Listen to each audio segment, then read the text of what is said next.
The spring of 1815 brought unseasonably cold winds to London, rattling the windows of the grand townhouses along Grosvenor Square. Inside the opulent ballroom of Lord and Lady Cunningham's residence, however, warmth radiated from hundreds of candles reflected in gilded mirrors, and the air hummed with conversation, laughter, and the elegant strains of a string quartet. Sebastian Hartley, the 6th Duke of Ravencrest, stood near a marble column, a glass of champagne in his hand that he had barely touched. At 30 years of age, he cut an imposing figure, tall and broad-shouldered, with dark hair that fell just so across his forehead, and eyes the colour of storm clouds that seemed to see through every pretense. His title was ancient, his fortune vast, and his reputation as London's most eligible bachelor was unassailable. "Your Grace," simpered Lady Victoria Huntington, approaching with a flutter of silk and ostrich feathers, "how delightful to see you this evening. I was just telling Mamma that your presence elevates any gathering." Sebastian offered a polite smile that didn't reach his eyes. "Lady Victoria, you are too kind." She positioned herself strategically, ensuring her décolletage was displayed to advantage. "Perhaps you might claim the next dance. I have been practicing the quadrille most diligently." "I fear I am poor company this evening," Sebastian replied smoothly. "A matter of business weighs upon my mind." It was the same dance he performed at every ball, every soirée, every musicale. Beautiful women, and their ambitious mothers, threw themselves at him with increasing desperation. They saw only his title, his wealth, his connections. Not one had ever asked him what he thought, what he felt, what kept him awake at night staring at the ceiling of his bedchamber. He was thoroughly, devastatingly bored. "Your Grace seems distracted," observed his closest friend, Lord Edmund Fairfax, joining him with 2 fresh glasses of champagne. "3 matrimonial prospects have approached in as many minutes, and you've dispatched them all with your usual cold efficiency." "Edmund, I am 30 years old. I have attended these wretched events for 12 years. Every season brings a fresh crop of debutantes who recite the same practiced compliments, simper the same empty smiles, and demonstrate the same appalling lack of genuine character." "Perhaps you're looking in the wrong places," Edmund suggested, his hazel eyes scanning the ballroom. "Not every woman here is a fortune-hunting viper." "Name one." Edmund opened his mouth, then closed it, conceding the point with a rueful grin. The evening dragged on. Sebastian danced obligatory waltzes with titled ladies, who breathed practiced sighs against his shoulder. He made polite conversation with ambitious mothers who barely concealed their calculations of marriage settlements. He smiled, nodded, and felt his soul withering with each passing hour.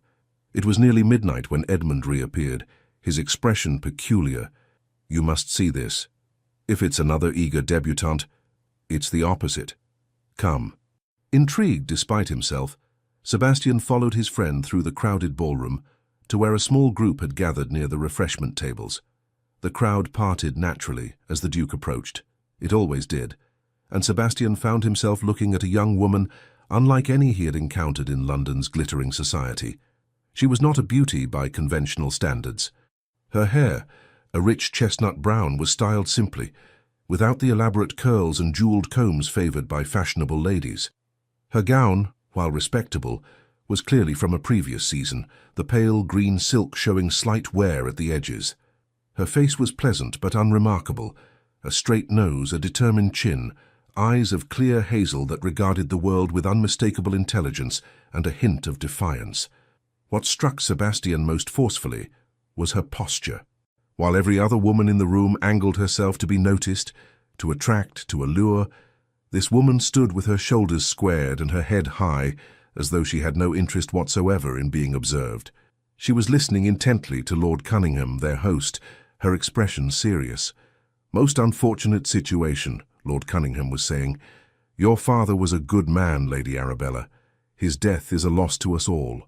"Thank you, my lord," the young woman replied, her voice clear and steady despite the sadness that flickered across her features. Papa faced his illness with remarkable courage. His primary concern, even at the end, was for Catherine and myself. The Earl of Willowmere left his affairs in good order, I trust. He did. Mr. Whitmore has been extraordinarily helpful in managing the estate. Papa appointed him as our guardian and trustee, which has provided us considerable security. She paused, then added with quiet dignity, We are not here seeking charity or advantageous matches, my lord. Catherine wished to experience at least one London season, and I could not deny her that pleasure. We will return to Meadowbrook Hall after the season concludes. Sebastian felt Edmund's elbow in his ribs. That, his friend whispered, is Lady Arabella Sinclair. Her father died 6 months ago. Word is she's managing the estate herself, with guidance from the solicitor. She's 21, unmarried, and by all accounts completely uninterested in London's marriage market. A woman uninterested in marriage? Sebastian's lips curved slightly. Impossible. She must be angling for a particularly wealthy catch. I don't think so. Watch. Lord Rutherford, a wealthy viscount known for his roving eye, approached Lady Arabella with the confident swagger of a man accustomed to female admiration. Lady Arabella, what a vision you are this evening. Might I have the pleasure of the next dance? Lady Arabella's expression remained polite but distinctly cool. I thank you for the honor, Lord Rutherford, but I am not dancing this evening. I am here solely to chaperone my sister. Surely one dance wouldn't compromise your duties, Rutherford pressed, reaching for her hand. She stepped back smoothly, putting space between them. I believe I was quite clear, my lord. I am not dancing. The dismissal was absolute. Rutherford's face reddened, and he retreated with muttered excuses. Sebastian found himself utterly fascinated.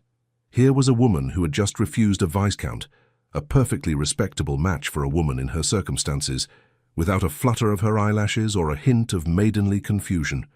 "Introduce me," he said to Edmund. "Are you certain? She might refuse you as well. All the more reason."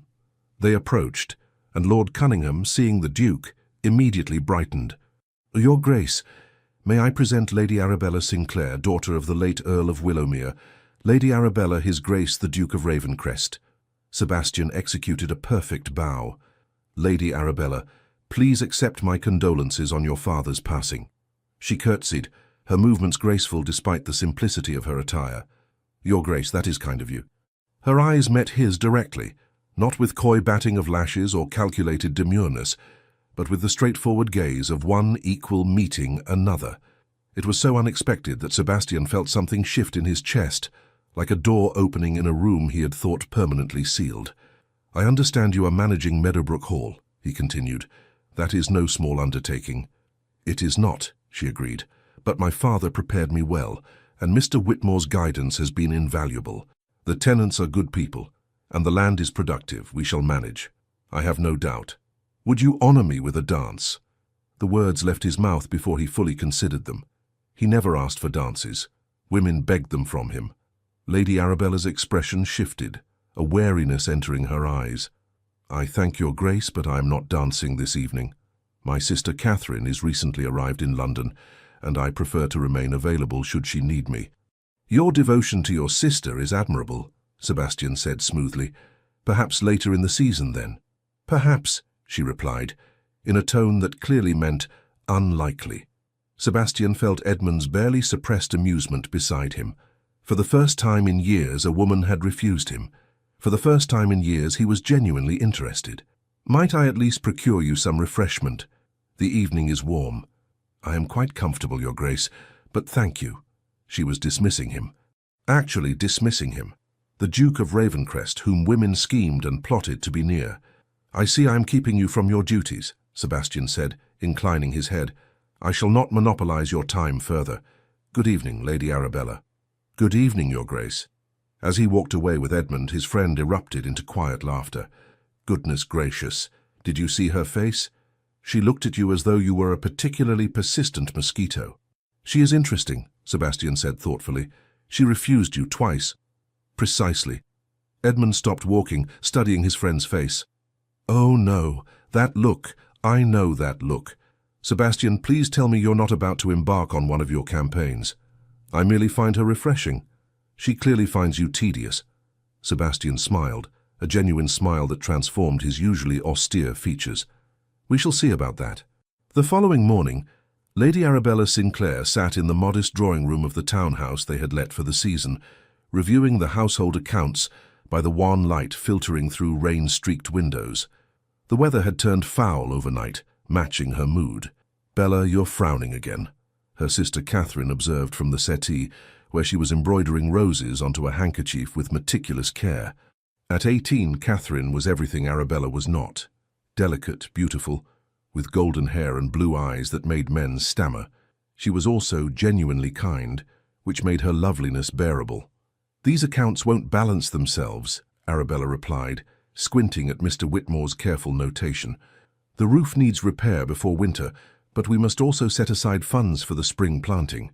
Mr. Whitmore will advise you. He always does." Catherine set down her embroidery and came to sit beside her sister, taking her hand. "You carry too much, Bella. Last night at the ball, you didn't dance once. You should have enjoyed yourself." "I enjoyed watching you dance. That was pleasure enough." "You refused the Duke of Ravencrest," Catherine said softly. "Do you know what the other ladies were saying? They thought you'd gone mad." Arabella's jaw tightened. The Duke of Ravencrest can have any woman in London. He was merely being polite to the unfashionable spinster, standing awkwardly near the refreshment table. "You are not a spinster. You are 21. Ancient by London standards."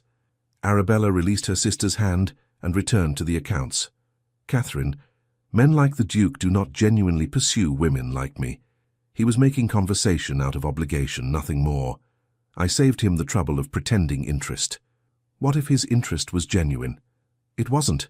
"How can you be certain?" Arabella set down her pen and looked at her beautiful, innocent sister. "Because I am not a fool. I have a mirror, Catherine. I see what I am, plain-featured, unfashionable, with no dowry worth mentioning, and an estate that requires constant attention. A duke needs a wife who will grace his ballrooms and bear him heirs while looking decorative. I am not that woman. I never will be. You are too harsh with yourself. I am realistic. There is a difference." Arabella softened her tone. "This season is for you, darling. You will make a brilliant match. You have every quality a gentleman could desire. That is what matters."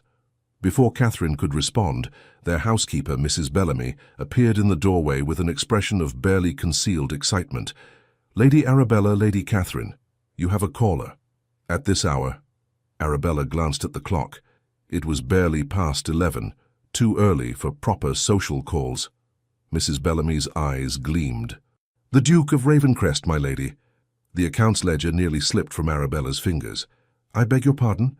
"His Grace requests a moment of your time. He is waiting in the entrance hall." Catherine's face lit up with delight and mischief. "The Duke of Ravencrest here, and you insisted his interest wasn't genuine."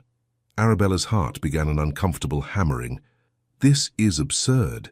He must have the wrong address." "Shall I tell him you are not at home?" Mrs. Bellamy asked. Every fibre of Arabella's being wanted to say yes, but refusing a duke without explanation was unforgivably rude and might create gossip that would harm Catherine's prospects. "No," she said reluctantly. "Show him to the drawing room. Catherine, you will remain with me." "Of course," Catherine agreed with a knowing smile. Moments later, Sebastian Hartley entered their modest drawing room, and Arabella was struck anew by how utterly out of place he looked. He was too large, too elegant, too overwhelmingly aristocratic for their simple furnishings. His greatcoat sparkled with rain droplets, and his dark hair was slightly damp, making him look younger and somehow more dangerous.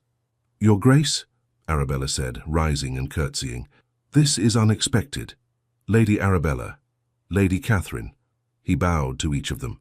"Forgive the early hour. I wanted to call before the afternoon rush of visitors." "We don't typically receive a rush of visitors," Arabella said bluntly, gesturing for him to sit. "May I offer you tea? That would be most welcome. The rain has turned quite cold." While Catherine rang for Mrs. Bellamy, Arabella studied their uninvited guest. His expression was pleasant, but his grey eyes held an intensity that made her profoundly uneasy. Men like him didn't make social calls on women like her without ulterior motives. "To what do we owe the honour of this visit?" she asked directly. Sebastian smiled. "I wanted to make your acquaintance properly. Our conversation last night was far too brief." "Your Grace is too kind, but surely you have more pressing engagements than visiting strangers." "On the contrary, I find myself with considerable free time and great curiosity about Meadowbrook Hall. I understand your father made significant improvements to the estate before his passing." Arabella's suspicion deepened. "He did, Papa was a progressive landlord who believed in investing in the land and the people who worked it. A philosophy I share. My own estate in Derbyshire has benefited greatly from similar improvements: crop rotation, modernized equipment, fair wages for tenants. Despite herself, Arabella felt a flicker of interest. You involve yourself in estate management. Most gentlemen of your rank leave such matters entirely to their stewards. Most gentlemen of my rank are fools. Sebastian accepted a cup of tea from Catherine with a nod of thanks. A man who doesn't understand how his wealth is generated deserves to lose it. It was exactly the sort of thing her father would have said. Arabella found herself grudgingly impressed, which only increased her wariness. They spoke of farming techniques, tenant relations, and land management, while Catherine sat prettily, smiling and saying little. The Duke's knowledge was genuine, his questions intelligent. He didn't condescend or mansplain, but engaged with her observations as though they came from an equal. It was disconcerting. After half an hour, Sebastian rose to take his leave. I have monopolized enough of your morning. Lady Arabella, Lady Catherine, thank you for your hospitality. You are welcome any time, Your Grace, Catherine said warmly. Arabella said nothing, merely curtsied. At the door, Sebastian turned back. Lady Arabella, there is to be a garden party at Richmond next week. Would you and Lady Catherine do me the honour of attending as my guests? That is most generous, Your Grace, but please. His grey eyes met hers with an intensity that made her breath catch. It would give me great pleasure. Why? The word escaped before she could stop it. Why does the Duke of Ravencrest wish to entertain two women of no particular consequence? Because, Sebastian said quietly, I find you fascinating, and I would very much like to know you better. Before she could formulate a response, he was gone, leaving only the faint scent of sandalwood and rain. Catherine practically bounced across the room. Bella, the Duke of Ravencrest finds you fascinating. He's playing some game, Arabella said, her chest tight with an emotion she refused to name as hope. Men like him don't pursue women like me. There must be an angle. What if there isn't? What if he simply likes you? Then he's deceiving himself, and I won't be party to his delusion. Arabella gathered up the scattered accounts, her hands trembling slightly. We shall send our regrets for the garden party. Arabella Sinclair, you cannot refuse a duke. Watch me. But that night, lying in bed listening to the rain, Arabella couldn't stop replaying their conversation. The way he'd leaned forward when she spoke about drainage systems, genuinely interested. The way his eyes had warmed when she'd made an observation about crop yields. The way he'd said fascinating as though he truly meant it. She punched her pillow and rolled over, angry at herself for caring. It didn't matter what the Duke of Ravencrest said or did. She knew her place in the world, knew her limitations. Better to maintain her dignity and independence than to be humiliated by false hopes. But sleep was a long time coming. The rejection arrived the following morning in the form of a politely worded note delivered to Sebastian's townhouse on Berkeley Square. He read it over breakfast, his coffee growing cold as he studied Lady Arabella's precise handwriting. Your Grace, Lady Catherine and I are most grateful for your kind invitation to the garden party at Richmond. However, we find ourselves unable to accept due to prior commitments regarding estate matters that require our immediate attention. We thank you for your consideration and wish you a pleasant event. Your obedient servant, Lady Arabella Sinclair. Prior commitments, Sebastian murmured, setting down the letter. She's lying. His butler, Jameson, who had served the Hartley family for 40 years, permitted himself a small smile. Perhaps the lady genuinely has estate business, Your Grace. She's avoiding me. Sebastian leaned back in his chair, a slow smile spreading across his face. Excellent. I fail to see what is excellent about rejection, Your Grace. Every other woman in London would have accepted immediately, then spent the entire event positioning herself to be noticed. Lady Arabella refuses outright. Sebastian stood, moving to the window overlooking the square. She's not playing the usual games. She genuinely wants nothing to do with me. And this pleases you? It intrigues me. Sebastian turned back to his breakfast, suddenly ravenous. Send flowers to Lady Arabella. Nothing excessive, a simple arrangement of spring blooms. Include a note expressing my disappointment and my hope that we might meet again soon. Very good, Your Grace. Over the following week, Sebastian launched what Edmund privately termed the campaign. Flowers arrived at the Sinclair townhouse every other day, never ostentatious, always tasteful. He engineered chance meetings at the Modista, where Catherine was having gowns fitted, at the lending library where Arabella went to procure agricultural journals, at the park where the sisters took their daily constitutional. Each time Arabella grew more distant, more guarded. "Your Grace seems to appear wherever we go," she observed coolly during their third accidental encounter, this time at Hatchard's bookshop on Piccadilly. Sebastian smiled, holding up a volume on modern farming techniques. "Great minds think alike, it seems. I was just admiring this treatise on soil composition. How remarkable. That is precisely the volume I came to purchase." "Then allow me to gift it to you." "Absolutely not." Arabella's hazel eyes flashed with something that might have been anger. "Your Grace, I appreciate your attention, but I must speak plainly. I am not interested in whatever game you are playing." "Game?" Sebastian stepped closer, lowering his voice. "Lady Arabella, I assure you my interest is entirely genuine. That is precisely what makes it so insulting." Her voice was quiet, but fierce. "Do you think I don't know what I am? Plain, unfashionable, burdened with responsibilities that make me utterly unsuitable for society. I am not a fool, Your Grace. Men like you don't pursue women like me unless there is some ulterior motive." "What if there is no ulterior motive? What if I simply find your company more stimulating than that of every vapid debutante in London combined?" "Then you are either mocking me or deceiving yourself." Arabella clutched the book to her chest like a shield. "Either way, I want no part of it. Please, Your Grace, leave me in peace." She swept past him, leaving Sebastian standing amid the bookshelves with the uncomfortable realization that his pursuit was causing her genuine distress. That evening he sat in his study at Ravencrest House, staring into the fire with a glass of brandy untouched beside him. Edmund found him there near midnight. "The club was tedious without you," his friend announced, pouring himself a drink. "Lady Victoria asked after you. She's sharpening her claws for another assault on your bachelorhood." "Edmund, am I a monster?" "What? No, you're merely impossible." "Why?" Sebastian repeated his conversation with Lady Arabella. Edmund listened, his expression growing thoughtful. "She doesn't believe you," Edmund said finally. "She can't conceive that your interest is genuine because she doesn't value herself. You're pursuing her, and it's making her feel mocked, humiliated. That's not my intention, isn't it? Think about it from her perspective. She spent her entire life being overlooked, and now suddenly the most sought-after man in England is showering her with attention. It doesn't feel real. It feels like a cruel joke." Sebastian closed his eyes. "What should I do?" "Give her space. If your feelings are genuine, they'll survive a strategic retreat. And perhaps—" Edmund paused, considering.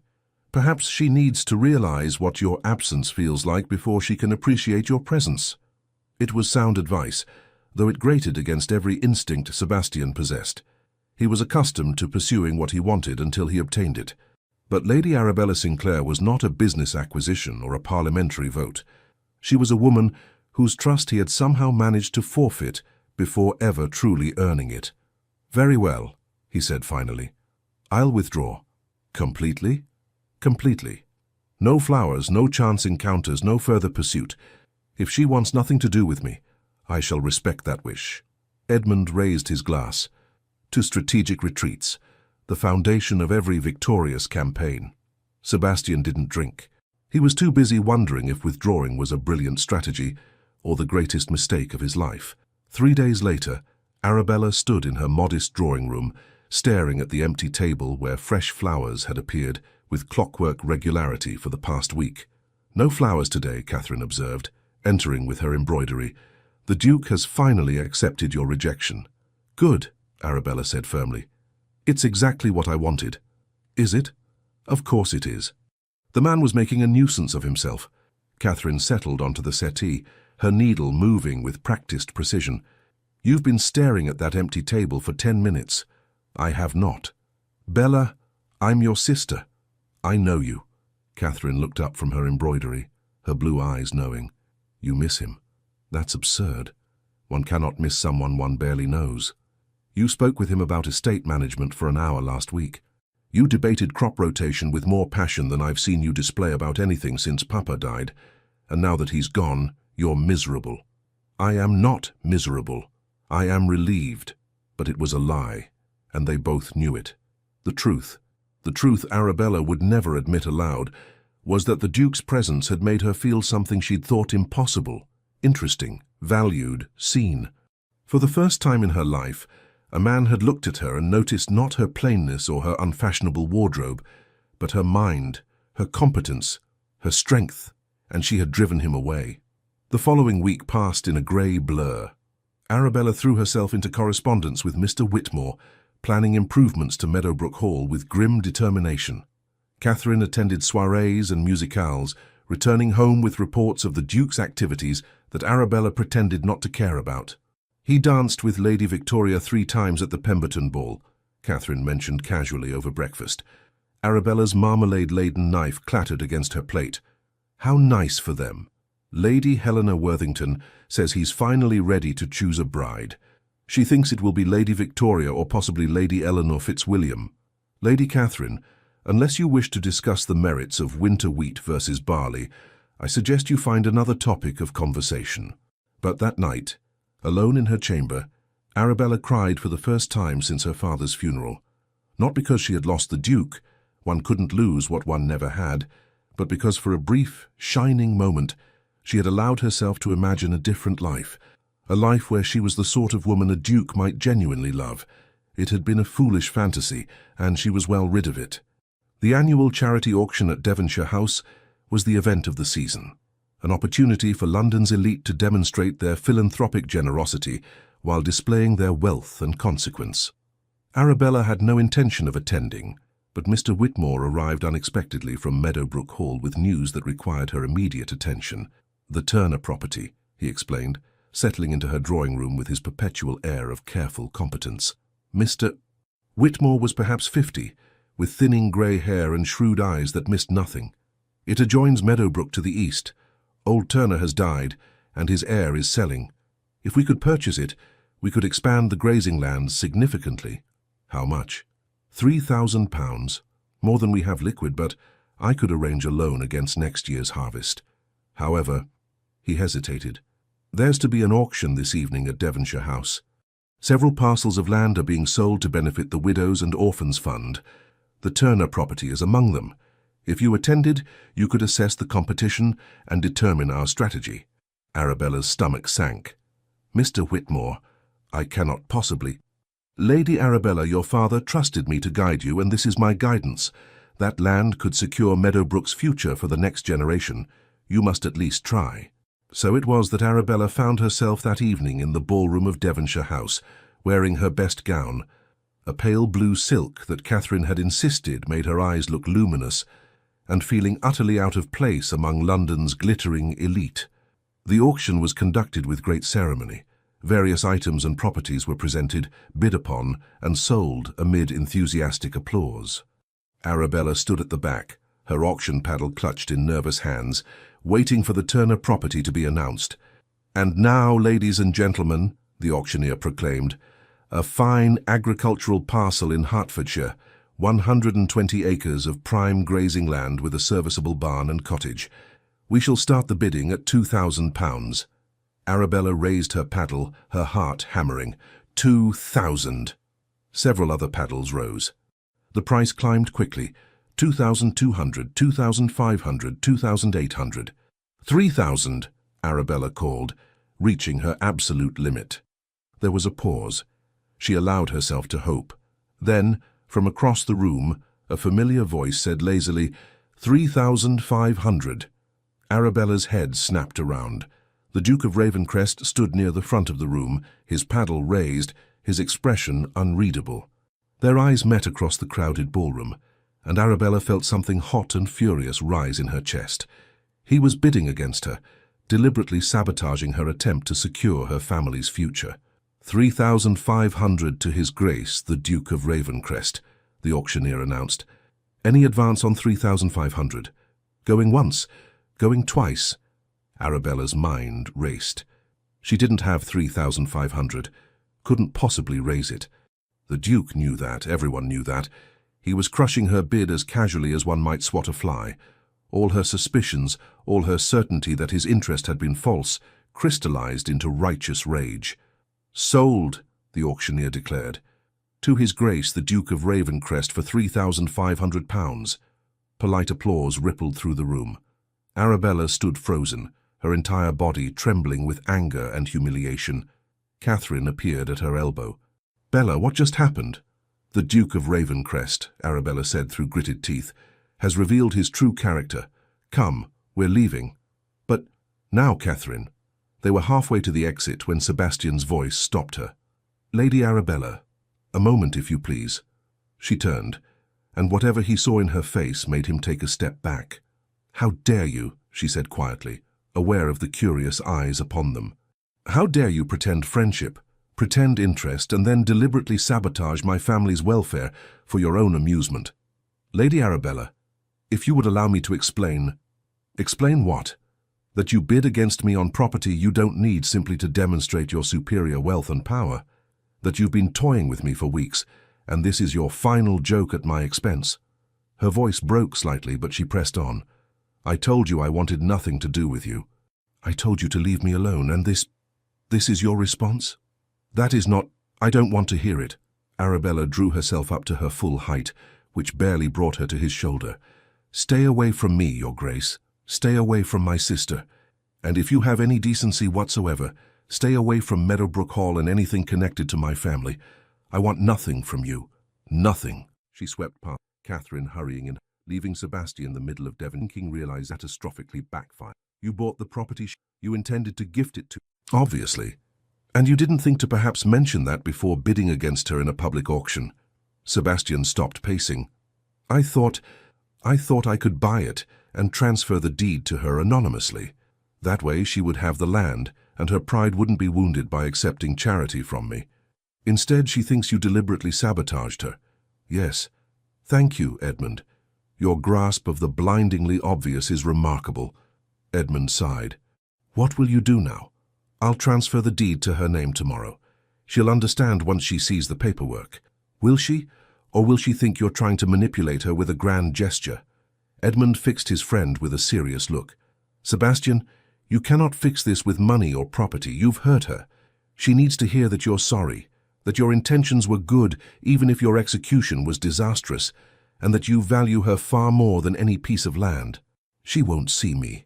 "Then you'll have to be creative, because right now that remarkable woman thinks you're a heartless aristocrat who treats people as playthings, and she's not entirely wrong." Sebastian sank into his chair, his head in his hands. "I've made a complete disaster of this." "Yes," Edmund agreed, "but it's not irreparable. You care for her. Genuinely care for her in a way I've never seen you care for anyone. Fight for her, Sebastian. But fight smart. Fight with honesty and humility, not grand gestures and strategic maneuvers." After Edmund left, Sebastian sat alone in his study until dawn, staring at the deed to the Turner property and trying to find words that could possibly convey what was in his heart. He had spent weeks pursuing Lady Arabella Sinclair. He had employed every tactic, every strategy, every weapon in his considerable arsenal, and he had lost her. The only question now was whether he could find a way to win her back. Arabella spent the following week in a state of cold, controlled fury. She threw herself into household management with renewed vigor, answering correspondence, reviewing accounts, and planning for Meadowbrook Hall's future with grim determination. If the Duke of Ravencrest thought he could break her spirit, he was sorely mistaken. The deed arrived on a grey Tuesday morning. Mrs. Bellamy brought it to the breakfast table with an expression of confusion. "My lady, this was just delivered by a solicitor from Lincoln's Inn. He said it requires your immediate attention." Arabella broke the seal, unfolded the parchment, and felt the blood drain from her face. It was the deed to the Turner property, made out in her name, paid in full. Included was a brief note in masculine handwriting she recognized instantly. "Lady Arabella, this property should be yours. It was always meant to be yours. I bid at auction only to ensure it didn't fall into hands that might use it against Meadowbrook's interests. My intention was always to transfer it to you. I realize now how that must have appeared, and I am profoundly sorry for the distress I caused. You were right about me. I am an arrogant fool who acts without considering how my actions affect others. Please accept this with my sincere apologies. You owe me nothing. You never did. S.H. Bella? Catherine's voice seemed to come from very far away. What is it?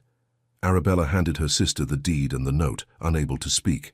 Catherine read quickly, her eyes widening. Oh, Bella. He bought it for you. He was trying to help. He should have told me. But Arabella's voice lacked conviction. He should have explained before you publicly accused him of sabotage and cruelty, Catherine said gently. Would you have accepted if he'd offered it openly? Would you have believed his motives were pure?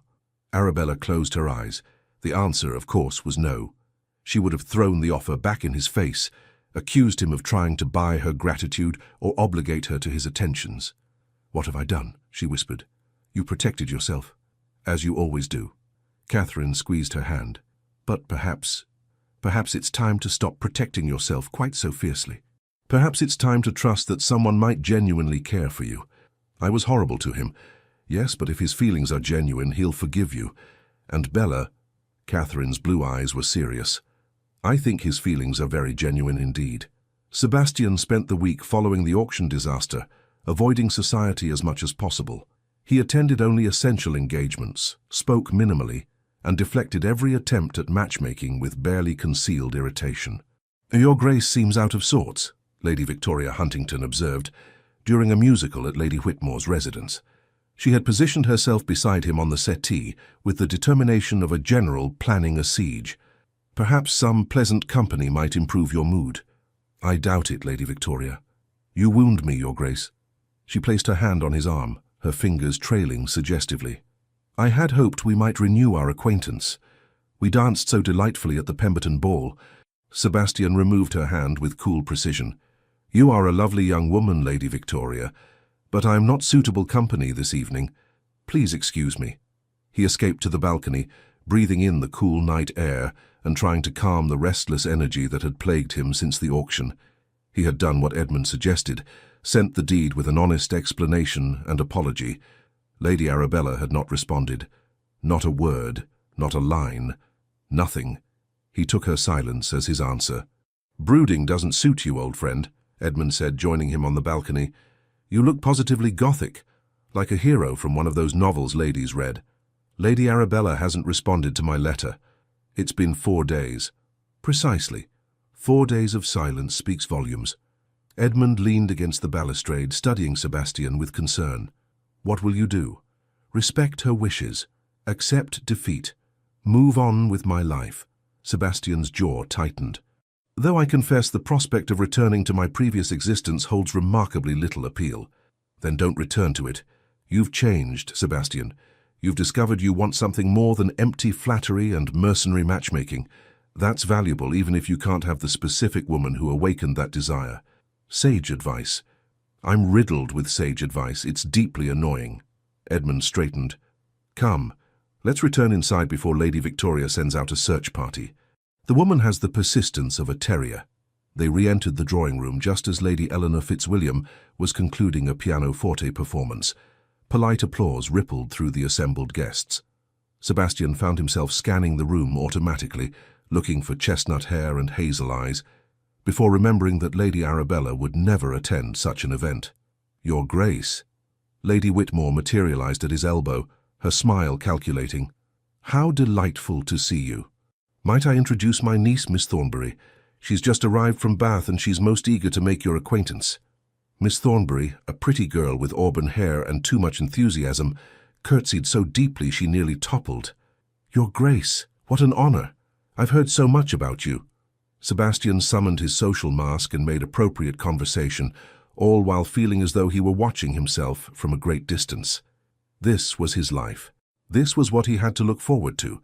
An endless parade of interchangeable young women who wanted his title, his wealth, his consequence, and cared nothing for the man beneath.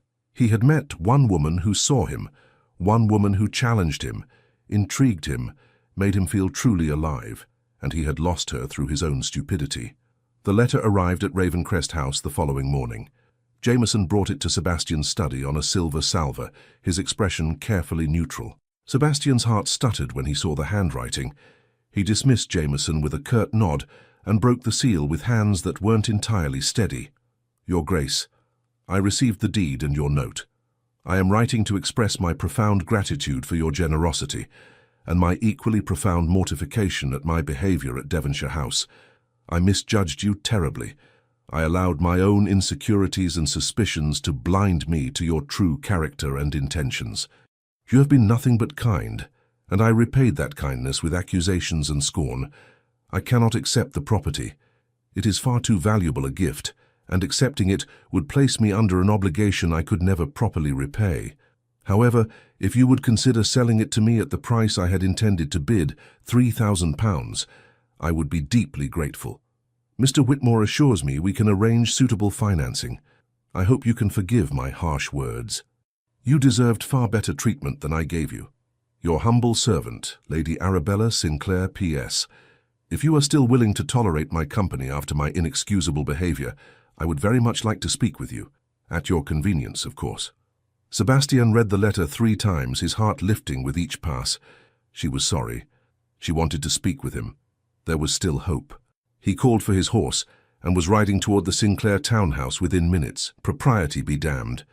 Arabella was in the modest garden behind the townhouse, attempting to prune roses and mostly making a hash of it, when Mrs. Bellamy announced the Duke's arrival. Already? Arabella looked down at her gardening dress, an old faded thing covered in dirt. I'm not remotely presentable. His Grace says it's urgent, my lady. Arabella's heart began to race. Very well. Show him to the garden.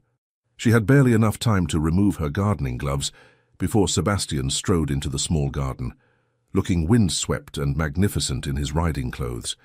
He stopped when he saw her, his grey eyes intense. Lady Arabella, Your Grace. She curtsied, acutely aware of the dirt on her dress, the perspiration on her brow, the complete absence of fashionable presentation. I apologize for my appearance. I wasn't expecting... You look lovely. His voice was rough. You always look lovely. The compliment, delivered with such fierce sincerity, stole her breath. Thank you. They stood awkwardly for a moment, the garden suddenly feeling very small and very intimate. Your letter, Sebastian said finally. You want to purchase the property? Yes, if you're willing to sell it. I'm not.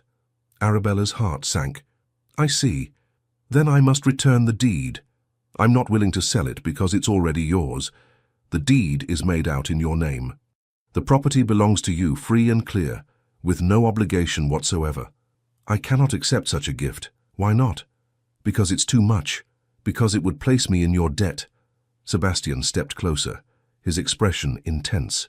You owe me nothing, Lady Arabella. Not gratitude, not obligation, and certainly not affection. I gave you that property because Meadowbrook needs it, and because you deserve it. That's the beginning and the end of the matter. But why? The question burst from her before she could stop it. Why do you care what happens to Meadowbrook? Why do you care what happens to me? Because He stopped, seeming to struggle with words. Because, from the moment I met you, you have been the most fascinating, infuriating, remarkable woman I've ever encountered. Because you speak your mind and challenge me and see me as a man rather than a title. Because when I'm with you, I feel more alive than I have in years. Arabella stared at him, her heart hammering so hard she thought it might burst from her chest. You cannot mean that. I've never meant anything more in my life. But I'm not beautiful. I'm not accomplished. I'm not anything that a duke should want. Sebastian closed the remaining distance between them, his hands coming up to frame her face with infinite gentleness. You are everything I want. You are everything I never knew I needed. And if you'll permit me, I would very much like to court you properly, with your permission, with no grand gestures or strategic maneuvers, just me trying to prove that I'm worthy of your regard. Tears pricked Arabella's eyes. I'm the one who's unworthy.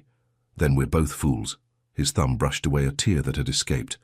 What do you say, Lady Arabella? Will you give us, a chance? She should refuse.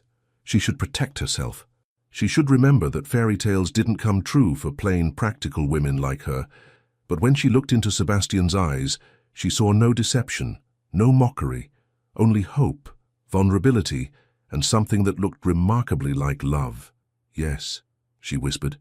"Yes, I'll give us a chance." His smile was like sunrise breaking over a winter landscape, transformative, warming, beautiful. "Thank you." He started to lower his head, then stopped, his eyes questioning. Arabella answered by rising on her toes and pressing her lips to his in a kiss that was soft, tentative, and absolutely perfect.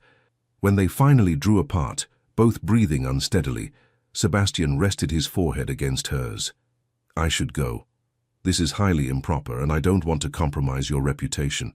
"Probably wise," Arabella agreed, making no move to step away. "I'll call tomorrow. Properly. With flowers and a chaperone and all the correct social niceties." "I'd like that." He kissed her once more, briefly, sweetly, and then forced himself to step back. "Until tomorrow, then. Until tomorrow." Arabella watched him leave, her fingers pressed to her lips, her heart singing with a joy she'd never thought possible. She had taken a chance. She had trusted. And perhaps, just perhaps, she was going to find happiness after all. But London society, as Arabella was about to discover, did not take kindly to interlopers who disrupted the established order. The news that the Duke of Ravencrest was courting Lady Arabella Sinclair spread through the ton like wildfire. Within days, every drawing room buzzed with speculation, gossip, and, in certain quarters, malicious planning. "It's absurd," Lady Victoria Huntington declared at a ladies' tea, her pretty face twisted with spite. "The Duke of Ravencrest courting that dowdy creature. She must have ensnared him through trickery. I heard her father left them practically destitute," Lady Eleanor Fitzwilliam added, stirring her tea with vicious precision. "She's clearly a fortune hunter of the worst sort." Lady Victoria's eyes gleamed with calculation. "Someone should warn His Grace. He's clearly been deceived about her character." "Someone should," Lady Eleanor agreed. "It would be an act of charity, really, saving him from such an unsuitable match." Across the room, Lady Beatrice Wentworth, a sharp-eyed widow in her 30s, watched the exchange with growing unease. She had met Lady Arabella at a literary discussion and found her intelligent, genuine, and utterly without guile. This attack was undeserved. "Perhaps," Lady Beatrice interjected carefully, "His Grace is capable of making his own decisions about whom to court." Lady Victoria turned to her with a smile that didn't reach her eyes. "Of course he is. But men are so easily manipulated by clever women. It's our duty as his friends to ensure he sees the truth." Lady Beatrice said nothing more, but she made a mental note to warn Lady Arabella. The wolves were circling, and they would show no mercy. The warning came in the form of a morning call 2 days later. Lady Beatrice arrived at the Sinclair townhouse unannounced, her expression grave. "Lady Arabella, Lady Catherine, forgive the intrusion. I felt you should be made aware of certain developments." Arabella set down her teacup, a cold feeling settling in her stomach. "What developments?" "There is talk, vicious talk. Lady Victoria Huntington and Lady Eleanor Fitzwilliam are spreading rumors about your character and intentions. They're claiming you've ensnared the Duke through deception, that you're a fortune hunter who deliberately targeted him." Catherine gasped. "That's outrageous." "It's also effective," Lady Beatrice said grimly. "Society loves a scandal, and an unsuitable match between a duke and a woman of modest means makes excellent fodder for gossip. They're building a narrative where you're the villain and His Grace is the victim." Arabella felt something cold and hard settle in her chest. "Of course they are. I should have known this would happen." "Bella, no." Catherine reached for her hand, but Arabella stood, moving to the window. "They're right to question it," she said quietly.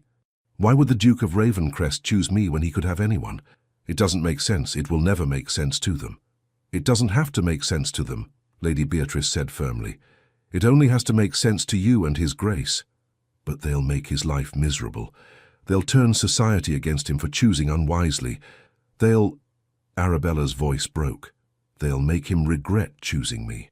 "Then you must show them you're stronger than their gossip," Lady Beatrice said. "You must stand beside him with your head high and prove that you are exactly the woman he deserves." But Arabella barely heard her. All she could think about was Sebastian, brilliant, powerful Sebastian, being mocked and scorned because he'd made the mistake of caring for someone like her. Perhaps it would be better to end things now. before the damage to his reputation became irreparable, before she hurt him more than she already had. Sebastian learned of the rumors from Edmund, who arrived at Ravencrest House that afternoon with a thunderous expression. "Lady Victoria and her coven are spreading poison," Edmund announced without preamble. "They're destroying Lady Arabella's reputation and making you look like a besotted fool. Let them talk." Sebastian didn't look up from the correspondence he was reviewing. "Their opinions mean nothing to me. They should mean something. These women have influence, Sebastian. They can make Lady Arabella's life unbearable. They can turn the entire ton against her. Then the ton can go to the devil." Sebastian set down his pen, his expression hard. "I don't care what they think, Edmund. I care about Arabella. Does she know that? Does she know you're willing to weather this storm for her?" Sebastian paused. "I'll speak with her. Make sure she understands." But when he called at the Sinclair townhouse that afternoon, Mrs. Bellamy informed him that Lady Arabella was indisposed and unable to receive visitors. He returned the next day. Same result. And the day after that. On the fourth day, Catherine met him in the drawing room, her expression troubled. "Your Grace, I'm so sorry. She's not herself.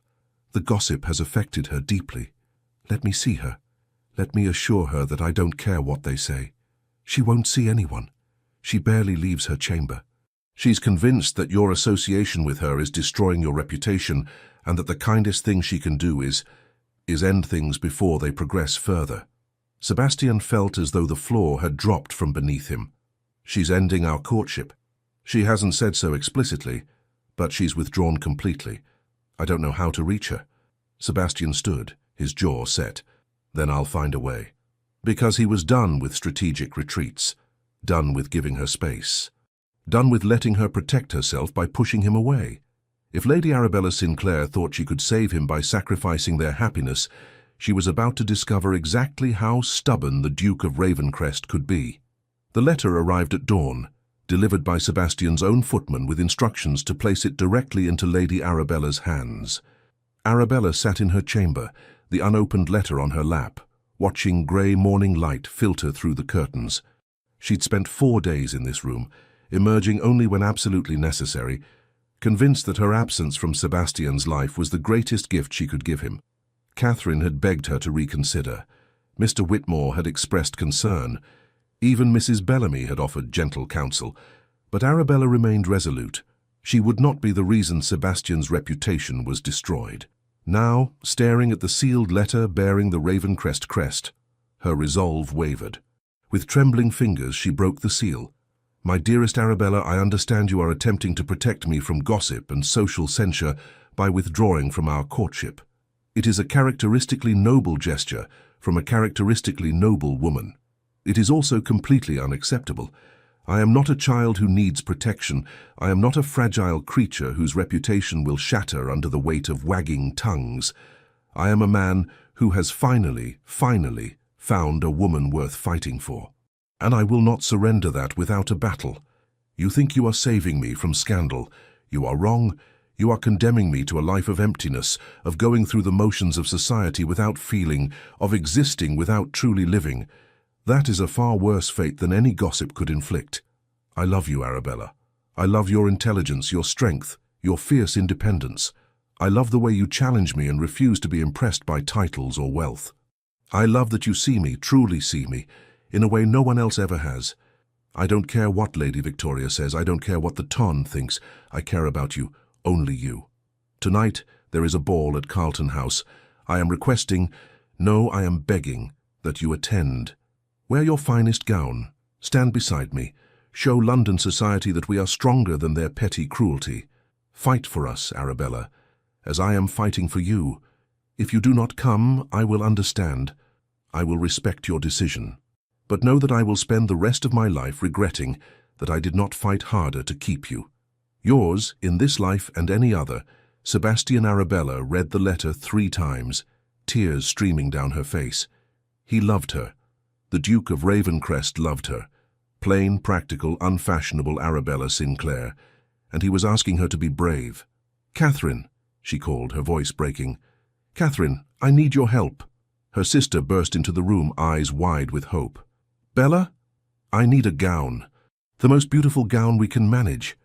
Arabella stood, wiping her tears, her spine straightening with determination. And I need someone to dress my hair properly. If I'm going to battle, I'm going to look like I belong on the battlefield. Catherine's face split into a radiant smile. Now that's the sister I know. Carlton House blazed with light, its windows glowing like jewels against the night sky. Every member of London's elite society had crowded into the Prince Regent's magnificent residence for what promised to be the event of the season. Sebastian stood near the entrance to the ballroom, his evening clothes immaculate, his expression carefully controlled. Edmund hovered nearby, watching his friend with concern. "She may not come," Edmund said quietly. "I know. If she doesn't, what will you do?" Sebastian's jaw tightened. "Fight harder." Lady Victoria Huntington swept past in a confection of pink silk and diamonds, deliberately positioning herself in Sebastian's line of sight. "Your Grace, how magnificent you look this evening. I do hope you'll save me a waltz." "I'm afraid all my dances are spoken for, Lady Victoria." Her eyes narrowed. "Oh? By whom?" "By the only woman whose company I desire." Lady Eleanor Fitzwilliam joined them, her smile sharp as a blade. "How romantic, Your Grace. Though I did hear that the object of your affection has been somewhat elusive lately. Perhaps she's realized the unsuitability of the match." "Perhaps," Sebastian said coldly. "She's been recovering from the vicious attacks on her character by women whose jealousy has stripped them of all decency and grace." Lady Eleanor's face flushed red. "Your Grace, You merely engaged in malicious gossip designed to destroy an innocent woman's reputation." "I know exactly what you did, Lady Eleanor, and I find it contemptible." The women retreated, whispering furiously between themselves. Edmund grinned. "Well, that bridge is thoroughly burned. Good riddance." The clock struck 9, then past. Sebastian's hands clenched at his sides. She wasn't coming. She had decided that protecting him was more important than fighting for them. He would call on her tomorrow, force her to hear him, make her understand that he could not give up on what they had found together. Then, at 9:45, a ripple of whispers spread through the ballroom. Heads turned toward the entrance. Sebastian's heart stopped. Arabella stood at the top of the grand staircase, and she was magnificent. Catherine had worked a miracle. Arabella's chestnut hair was dressed in an elegant style that framed her face beautifully. Her gown, a deep sapphire silk that brought out the gold in her hazel eyes, was simple but exquisitely cut, emphasizing her figure without the excessive ornamentation favored by fashionable ladies. She wore no jewelry except her mother's pearl earrings. She didn't look like a typical London beauty. She looked better. She looked real, strong, genuine, like a woman who knew her own worth and dared the world to challenge it. Their eyes met across the crowded ballroom, and Sebastian felt his entire world narrow to that single point of connection. He began walking toward her, the crowd parting before him. Whispers followed in his wake, scandalized, curious, gleeful. He ignored them all. When he reached the foot of the stairs, he looked up at her and smiled. "You came. You asked me to fight." Her voice was steady despite the tremor in her hands. "I'm here to fight." Sebastian ascended the stairs and offered his hand. "Then let's give them something to talk about." Arabella placed her hand in his, and together they descended into the ballroom. Every eye was upon them. Every tongue was poised to whisper. Sebastian led her directly to the center of the floor as the orchestra struck up a waltz. "I can't dance very well," Arabella whispered as he took her in his arms. "Neither can I. We'll muddle through together." They began to move, slightly out of step, slightly awkward, and utterly perfect. Around them other couples joined the dance, but Sebastian saw only Arabella. Her flushed cheeks, her determined expression, her eyes that held his with fierce courage. "I love you," he said quietly. "I should have said it sooner. I should have said it every day since I met you. I love you, Arabella Sinclair, and I want to marry you." Her foot caught on his. She stumbled. He caught her, holding her closer. "What? Marry me. Be my Duchess. Stand beside me for the rest of our lives, and let me prove every day that you are the most remarkable woman I've ever known." "Sebastian, Her eyes filled with tears. "People will talk. They'll say I trapped you. They'll say, Let them say whatever they want. I'm asking you, Arabella, not society, not the ton, you. Do you love me? The question hung between them, more important than any gossip, any scandal, any social consideration. Yes, she whispered. Heaven help me, yes. I love you so much it terrifies me. Then marry me. Be terrified with me, build a life with me. Give me children who have your intelligence and courage. Grow old with me at Meadowbrook Hall and Ravencrest Manor. Say yes. Arabella looked into his eyes, those storm-grey eyes that saw her, truly saw her, in a way no one else ever had, and made her choice. Yes, she said clearly, loudly enough that nearby couples could hear. Yes, Sebastian Hartley. I will marry you. The ballroom erupted. Gasps, whispers, and exclamations rippled through the crowd like a wave. Sebastian pulled Arabella closer and kissed her, right there in the middle of Carlton House ballroom, in full view of London society. When they finally broke apart, breathless and grinning like fools, Edmund was applauding loudly. Lady Beatrice Wentworth was smiling with genuine warmth. Even the Prince Regent, watching from his dais, raised his glass in salute. Lady Victoria and Lady Eleanor stood frozen, their faces masks of shock and fury. Sebastian turned to address the assembled crowd, his arm around Arabella's waist. Ladies and gentlemen, may I present my betrothed, Lady Arabella Sinclair, who has done me the extraordinary honor of agreeing to become my wife. More whispers, some disapproving, some delighted. Sebastian didn't care about any of them. He only cared about the woman beside him, whose hand gripped his with fierce determination, whose head was held high despite the scrutiny, whose love had transformed his entire world. The engagement was formally announced in the Times the following morning. Reactions were mixed. Some approved, some disapproved, but everyone had an opinion. The wedding was set for 6 weeks hence, to take place at the chapel at Ravencrest Manor. Arabella insisted on a relatively small ceremony, despite Sebastian's willingness to stage a grand society wedding. I don't need to prove anything to them, she told him during one of their properly chaperoned afternoon visits. I only need to marry you. Those 6 weeks passed in a blur of activity. Catherine was ecstatic, throwing herself into wedding preparations with enthusiasm. Mr. Whitmore arrived from Meadowbrook Hall to give his blessing and to ensure all legal matters were properly arranged. Sebastian's mother, the Dowager Duchess of Ravencrest, travelled from Bath to meet her future daughter-in-law. So you're the woman who finally captured my impossible son, the Dowager said, studying Arabella with shrewd blue eyes. She was an elegant woman in her 50s, with silver hair and an expression of perpetual amusement. I didn't capture him, Your Grace, Arabella replied honestly. I tried very hard to avoid him, actually. The Dowager laughed, a genuine sound of delight. Oh, I like you. Sebastian, you've chosen well. She has spine. I know, Sebastian said, smiling at Arabella, with such open affection that the Dowager's eyes softened. You love each other, she observed. Truly love each other. That's rare in our world. Guard it carefully. Lady Victoria made one final attempt to sabotage the wedding.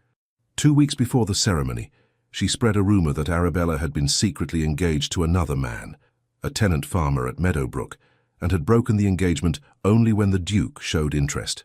The rumor was thoroughly debunked when Mr. Whitmore produced documentation showing that no such engagement had ever existed and publicly challenged Lady Victoria to provide evidence for her claims. She could not.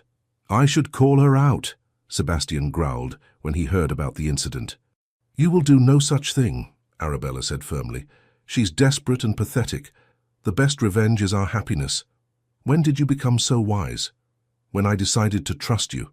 She reached up to cup his face. You've taught me that love isn't about being perfect. It's about being brave enough to be imperfect together. He kissed her palm. I love you. I love you too. Even when you're being a dramatic, overprotective duke. Especially then, I hope. Especially then. The wedding day dawned clear and bright, with autumn sunlight turning the grounds of Ravencrest Manor into a tapestry of gold and crimson. The chapel, a small stone building on the estate that had witnessed 3 centuries of Hartley family weddings, was filled with friends, family, and a carefully curated selection of society figures. Catherine served as maid of honor, her joy so radiant that several young gentlemen in attendance fell instantly in love with her. Edmund stood as Sebastian's best man, grinning broadly throughout the ceremony. But when Arabella walked down the aisle on Mr. Whitmore's arm, wearing a gown of ivory silk and her mother's pearls, Sebastian saw only her, his best friend, his greatest challenge, his truest love. They exchanged vows in steady voices, promising to love, honor, and cherish each other through whatever storms life might bring. When the vicar pronounced them husband and wife, Sebastian kissed his bride with a tenderness that made several ladies weep. The wedding breakfast was held in the grand ballroom of Ravencrest Manor.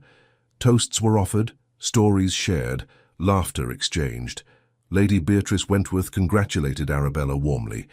Even some of the society matrons who had initially disapproved seemed charmed by the genuine affection between the newlyweds. As evening fell, Sebastian led Arabella out onto the terrace, away from the celebrations. "Happy, wife?" he asked, pulling her close. "Deliriously," she admitted, "though I keep expecting to wake up and discover this was all a dream." "If it is, we're dreaming together." He kissed her forehead, her cheeks, her lips. "I have a wedding gift for you.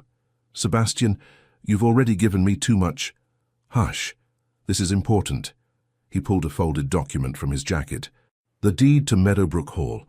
I'm signing it over to you along with a substantial trust that will ensure the estate can thrive for generations. Your father entrusted it to you, and I want to ensure it remains yours, not absorbed into the Ravencrest holdings, but independent and secure."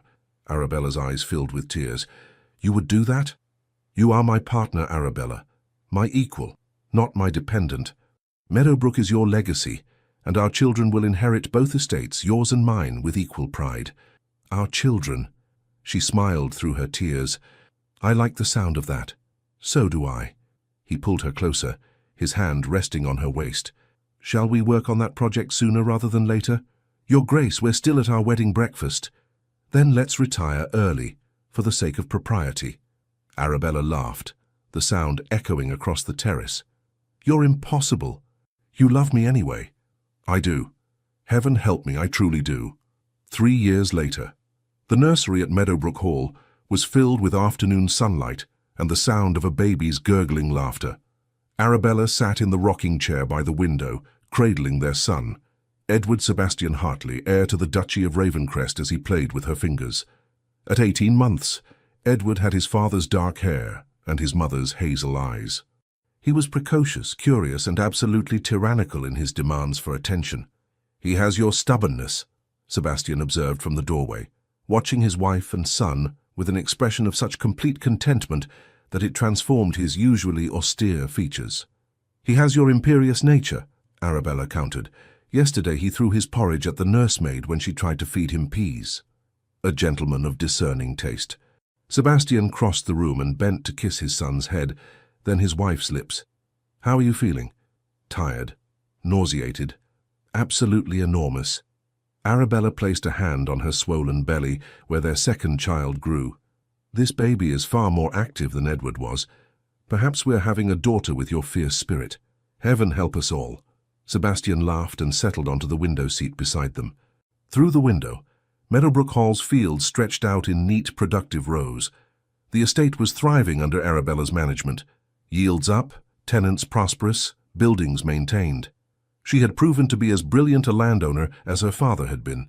Catherine had married Lord Edmund Fairfax the previous summer, in a love match that surprised no one who knew them.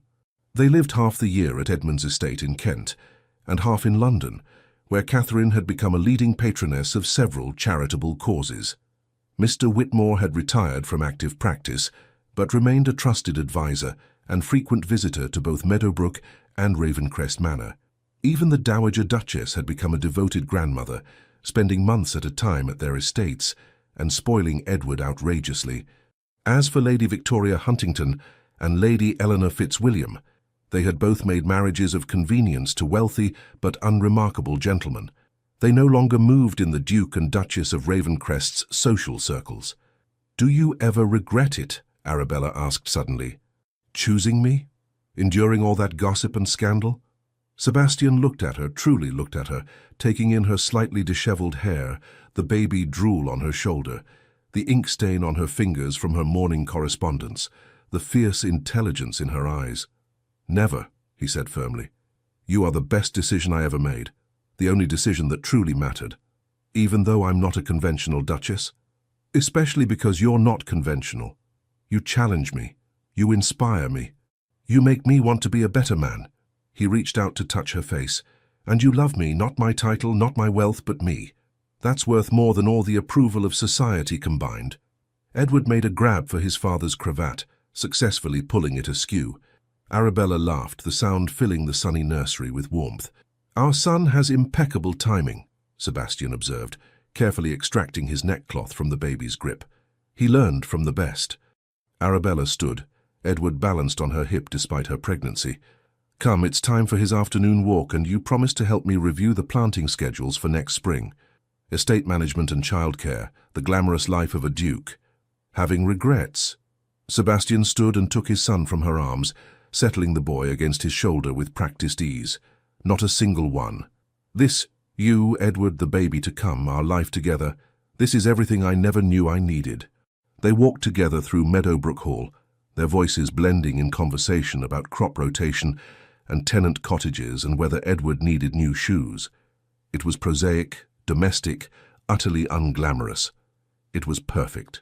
That evening, after Edward was asleep and the household settled for the night, Sebastian and Arabella sat together in the library, her head resting on his shoulder, his hand resting protectively on her belly.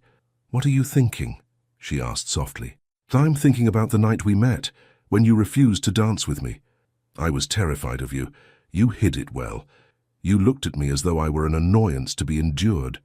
You were an annoyance, a devastatingly handsome, persistently charming annoyance." Sebastian chuckled.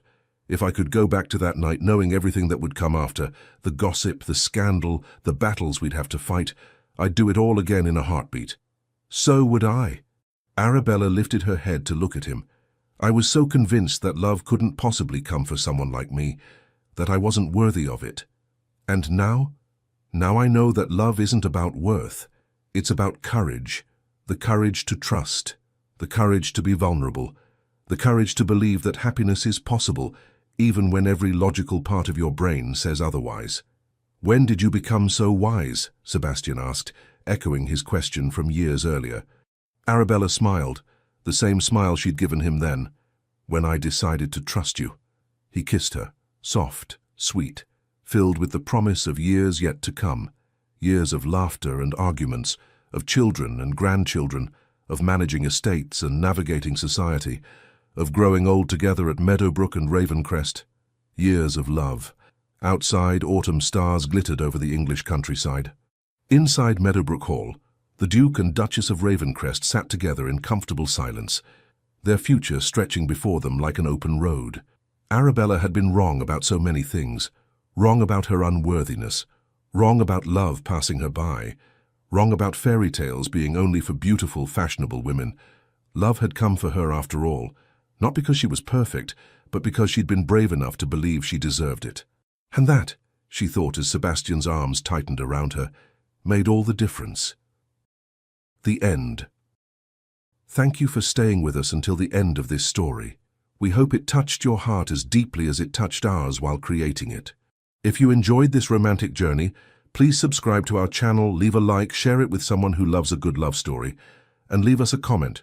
We read them all with great joy. Your support truly keeps us going, from the bottom of our hearts, and inspires us to continue telling stories full of love, redemption, and unforgettable twists. At the end of this video, another story suggestion will appear. Click it and let yourself be surprised by another beautiful tale of love and courage. Thank you for being here. The Legends of the Fall Team.